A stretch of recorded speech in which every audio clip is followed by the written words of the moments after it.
3rd century BC, and yet it doesn't come in to their understanding.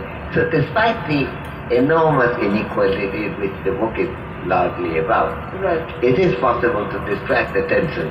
If you can distract V.S. Naipaul's attention, then you can distract the attention of most intelligent people. Okay. And the result of it is that there has been deflection. And the reason I think why it's important to recollect, remember it now, is that when there has been this deflection, we have to do something anti-deflection. Okay.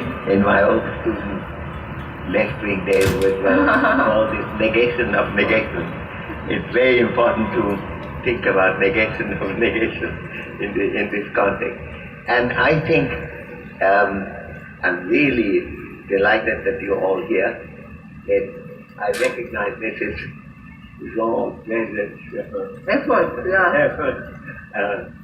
As I said, he complains about it. I had said somewhere that our joint work is very pleasing to me because Ro does 99% of the work and I get 99% of the credit. But on a later meeting I just said that, it is very pleasing to me because I did 90% of the work.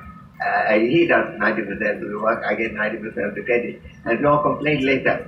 He said, I thought he said it was 99%. So I think it's a good partnership. I'm delighted that you're all here. But it is something to incite you to do something.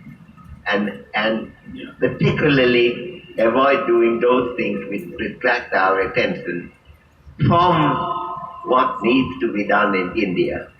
And that is a glorification of India, but it's a glorification that has to come with honest recognition of the terrible things that happen in the country, which need not happen. There's no reason why a scheduled tribe or scheduled caste person should not have the enormous benefit of reading even the Upanishad. Why not? I mean, and that is what we are looking at. Sorry, I gave a long answer to a short question. Just I just want to bring my question here, where you ended. Hello, I'll just clarify about this 99% before that. Sorry. Most of the work when you write a book with Amartya consists of arguing, so it's actually 50-50. It cannot be far from 50-50.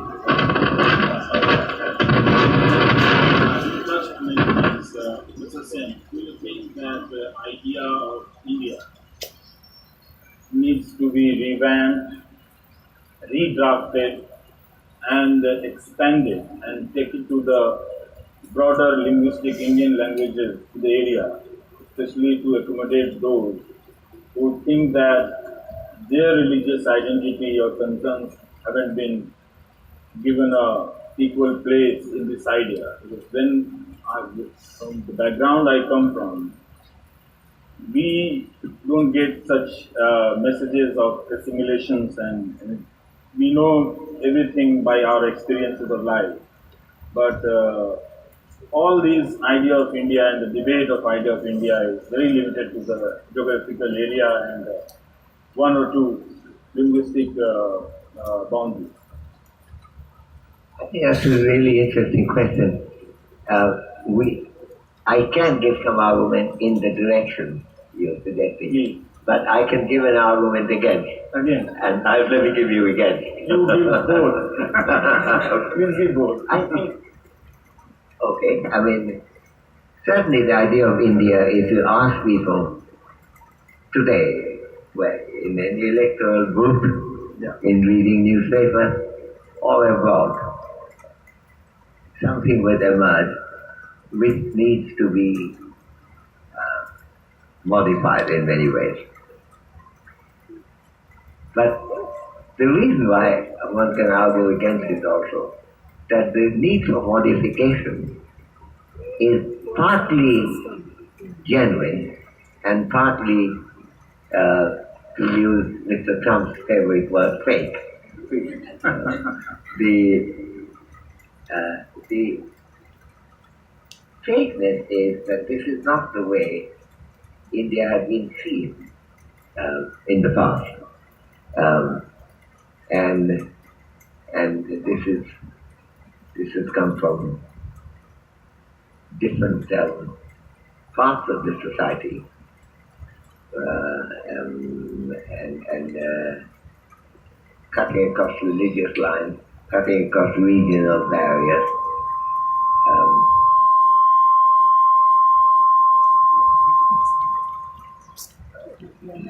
But partly, it's through politics that image has been changed. Politics in the broadest sense, in the sense that not just voting, but propaganda. And we have a history in which people who took a broader view, like Gandhiji, had actually been attacked, terrorized, in fact, ultimately killed.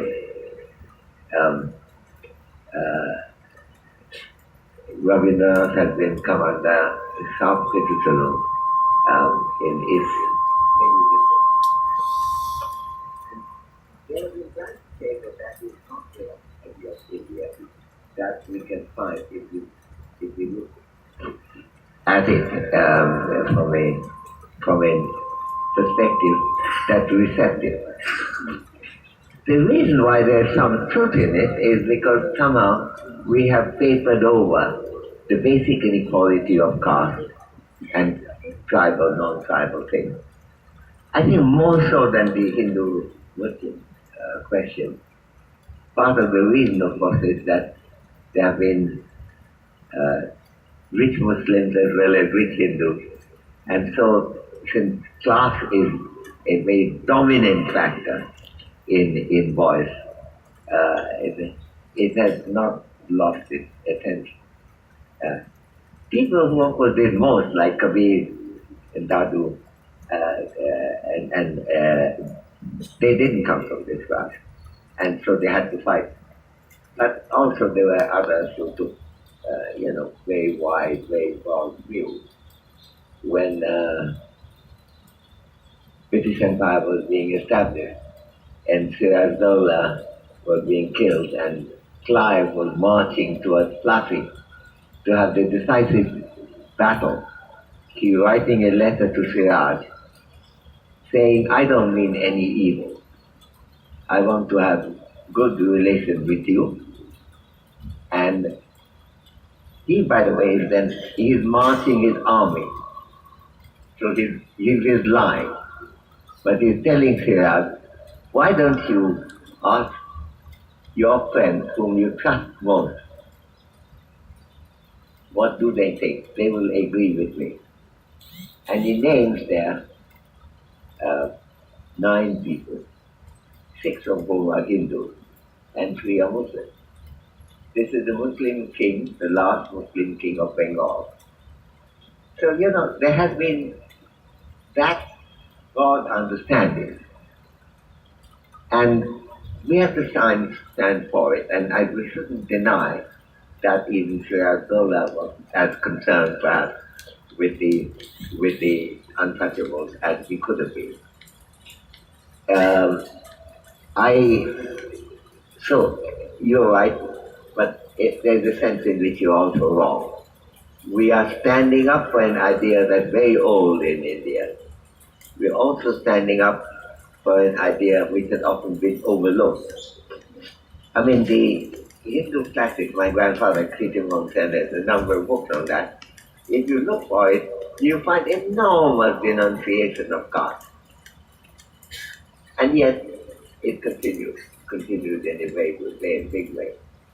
Buddha, and I say that with some pride because it's glorious that in 6th century BC we could think of a person who not only was saying some of the most profound things about life, but he was also concerned exactly with the issue of caste and division and exclusion.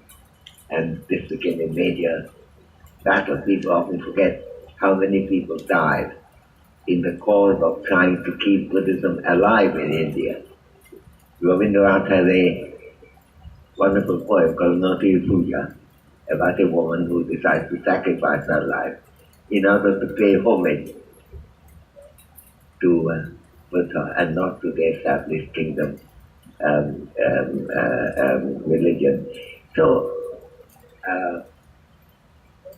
one of my teachers, John Robinson, used to say, whatever you say about India, the opposite is also true. and there's something in that. But we have to make the opposite not true. That's what we have to do.